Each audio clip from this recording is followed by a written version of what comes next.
Hello everyone, welcome to महादीएस। तो आज की क्लास में हम क्या पढ़ेंगे? हमारा टॉपिक चल रहा है छत्तीसगढ़ के जो मध्यकालीन इतिहास में कल्चुरी राजवंश के बारे में पढ़ रहे हैं। तो आज हमारा जो अंतिम टॉपिक कल्चुरी राजवंश, अंतिम टॉपिक तो नहीं, जो कल्चुरी राजवंश में जो राजाओं का क्रम है वो अंतिम है। तो हमारा 18वें नंबर के जो राजा थे वो है आपका रघुनाथ सिंह। रघुनाथ सिंह ने कब से कब तक शासन किया? रघुनाथ सिंह जो कल्चुरी वंश के अंतिम शासन, तो रघुनाथ सिंह ने क्या किया? 1732 से 1745 ईस्वी के आसपास इस छत्तीसगढ़ में कल्चुरी शासक ने रतनपुर में राज किया। देखिए सन 1741, कब से?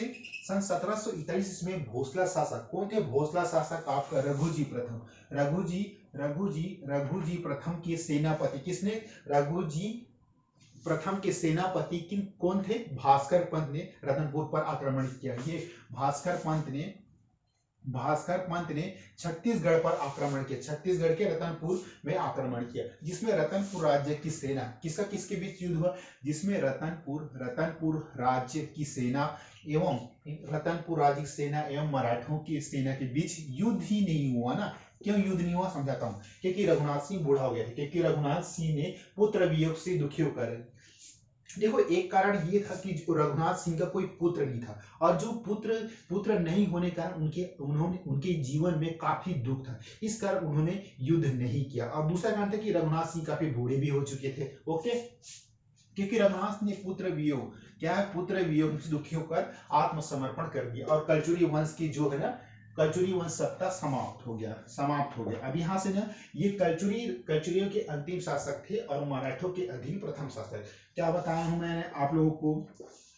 ये जो है ना कल्चुरियों के अंतिम शासक थे ना। और जो मराठों कौन थे? उसके जब भास्कर पंत ने जब आक्रमण किया, तो उसके बाद जो साम्राज्य किनके बीच चली गई? मराठा। तो ये जो मराठों के अधीन, जो मराठा के जो अधीन रहकर कार्य करने वाला जो राज्य है, ये कल्चुरी वंश हो गया। ठीक है, प्रथम रघुनाथ सिंह ने रघुनाथ सिंह किसने? रघुनाथ सिंह। अब ये रघुनाथ सिंह से भास्कर पंत ने किसने? रघुनाथ सिंह से भास्कर पंत ने, ये जो भास्कर पंत है ना, बहुत ही चालाक इंसान था ना। पंत ने पूरा खजाना लूट लिया ना, खजाना लूट कर उस पर रघुनाथ सिंह पर 1 लाख रुपए का सालाना जुर्माना ठोक दिया ना। ये 1 लाख का जुर्माना लगा दिया उसके। और रतनपुर से जाते समय, जब रतनपुर से वापस जब मराठा शासक भास्कर पंत ने जब वापस जाते समय कल्याणगिरी, कौन था? कल्याणगिरी कोसई, अपना एक मराठा प्रतिनिधित्व उन्होंने रतनपुर पर छोड़ दिया ना। ये रतनपुर जाते समय कल्याणगिरी गोसाई को अपना मुख्तियार, यानी अपना जो इस तरफ की शासन देखने वाला था, मराठा प्रतिनिधित्व नियुक्त किया। उसके बाद जब भास्कर पंत की मृत्यु कब हुई? 1741 से 45 ईस्वी के ऊपर, जब वो बंगाल अभियान से वापस लौट रहे थे, तो जो बंगाल के शासक अलीवर्दी खान ने उन्हें धोखे से रास्ते में मार दिया, उनकी हत्या कर दी ना। तो ये देखते हैं, बंगाल अभियान से वापस लौटते समय अलीवर्दी खान ने बंगाल के शासक द्वारा धोखे से मनकुटा, कौन से स्थान पर? आपका ये मनकुटा नामक कोई स्थान जगह पर हत्या कर दी गई। ओके, तो ये था हमने पढ़ा आपके रघुनाथ सिंह के बारे में। अब जो और देखते हैं आगे हमारे 1900 नंबर का मोहन सिंह 1745 से 1757 ईस्वी के आसपास उन्होंने रतनपुर में शासन किया। मराठों के अधीन, ये जो मराठों के अधीन अंतिम कल्चुरी शासक थे।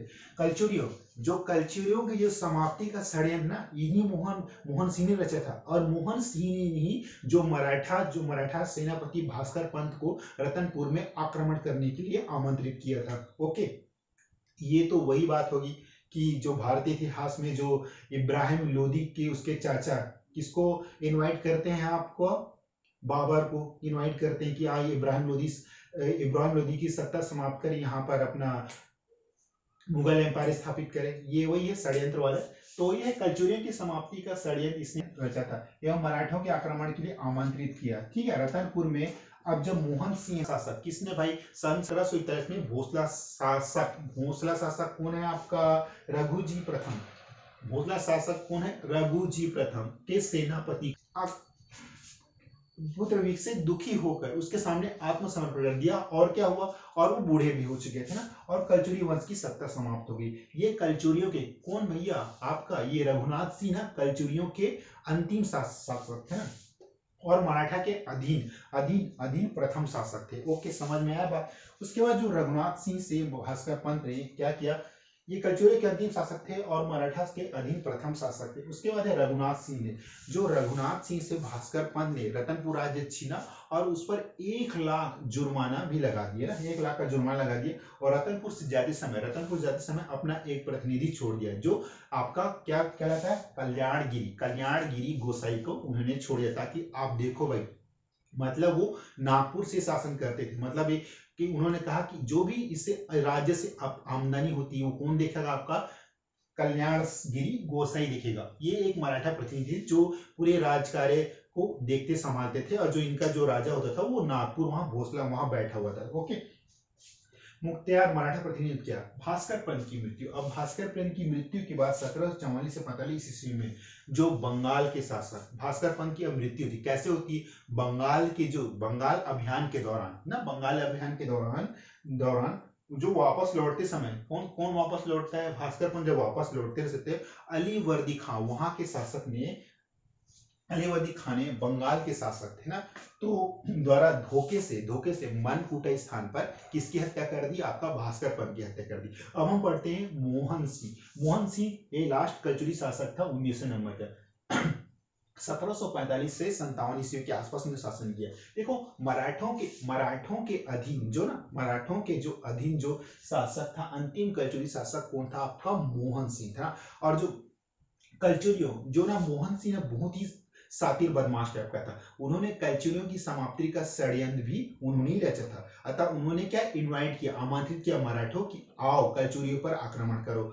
वही है, इतिहास पढ़ने के बारे में ये जानते कि किस राजा ने किसके शासनकाल में आक्रमण किया और उससे क्या क्या बेनिफिट। फिर जब वहां आक्रमण किए जब मराठों ने, तो इन्होंने सोचा कि मुझे राज्य सत्ता जो रतनपुर की सारे मुझे मिले, तो मराठों के आक्रमण के लिए आमंत्रित किया था। कौन था ना, उसका रतनपुर में जो मोहन सिंह की मृत्यु कब हुई, 23 जनवरी 1757 ईस्वी की हुई। ओके, आप लोगों को बात यहाँ तक समझ में आई। तो ये था हमारा जो छत्तीसगढ़ में कलचुरी मध्यकालीन कलचुरी राजवंश के बारे में जानकारी।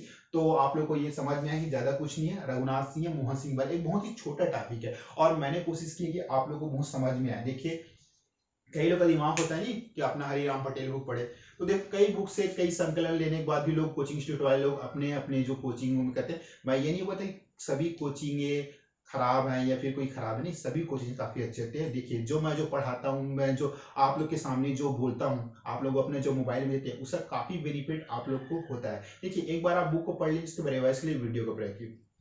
तो वही है, कई लोग का दिमाग जो 1 अटेम्प्ट 2 अटेम्प्ट वाले, तो उन लोग का दिमाग तो काफी तेज पड़ता है। लेकिन जो मेरा वीडियो बनाने का पर्पस है, जो गांव में बैठे हैं, अभी लॉकडाउन में देखिए पढ़ाई तो हो रही नहीं, और आप देखिए कि ऑफलाइन जो क्लासेस तो चल नहीं रही है, क्योंकि जो कोरोना काल चल रहा है, इसलिए सभी ऑनलाइन ही पढ़ना पसंद करते हैं।